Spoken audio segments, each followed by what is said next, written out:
They say breed the best to the best and hope for the best.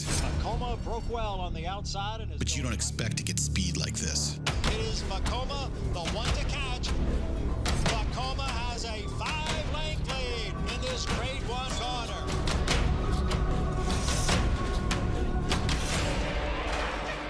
Inside, Macoma continues to battle on down at the rail. It is Macoma who's going to win the Met Mile. Hi, everybody. Dan Illman, Mike Beer, kicking off a pick 4 at Belmont on Belmont Stakes Saturday with Grade 1 action. Race number 4 is the Just a Game. $500,000 is the purse. Fillies and mares going 1 mile on the Widener turf. Our coverage all Belmont Stakes Week, presented by our good friends at Spendthrift. Let's take a look at this field. We've got 5 entered, 3 of them trained by the great Chad Brown, and all 3 of them are very good. Yeah, they are. I mean, in particular, the 2 Regal Glory, the 3 Speak of the Devil, kind of feels like they stand out in this field. It's an interesting matchup, among the 2 of them, I guess. Chad's got the 3 shortest prices on the morning line. What Chad doesn't have is the speed of the race. We throw up the Timeform US Pace Projector. Coming in from Southern California is the 1, Legs Galore, and she's earned her spot in this race. She's won her last 3 starts, all of them in gate-to-wire fashion, and she's going to be on the engine. Yeah, it feels like she'll make the lead here. We'll see if she can, run one of her really, really good races over a mile against some better horses, Dan, because, the 4 in Italian isn't slow. It is not going to be far away. And Regal Glory, not slow, not going to be far away. Let's watch Legs Galore's most recent race. This is the Misdirection on the downhill turf course at Santa Anita. We're going the about 6.5 furlongs in this race, and Legs Galore just went right to the front. She carved out legitimate fractions, and she sprints on home. This is what she does when she is on her A game. I think the mile of the Just the Game is the extent of her distance abilities, but again, Legs Galore is going to be loose, perhaps. Yeah, she's going to be on the lead. I don't know if she's going to be loose. And it kind of feels like, Dan, I suppose she's dangerous in some ways. It feels like she's going to need to catch a couple breaks if she's going to win this race. She's 9 for 12 on turf. She's obviously a good horse, but she's 2 for 4 at a mile. It kind of feels like she's a little better sprinting.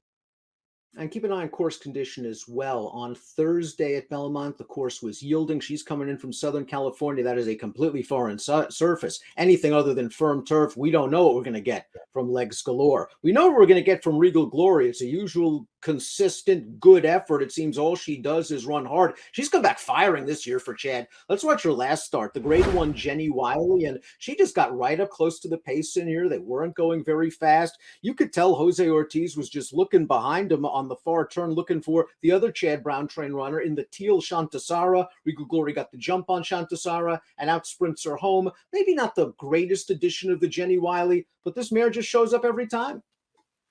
Yeah, she really does. And that stablemate that she's beating there, Shantasara, really, really nice horse. And Regal Glory was just better. She had the better trip, but she also, was just better on the day. Dan, you're right. Jose Ortiz just sitting chilly as they came into the stretch there.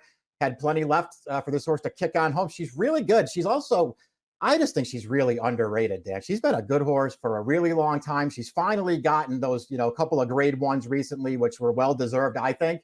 She's running this race the last 2 years. She didn't get lucky either time. Looking for a little redemption this year.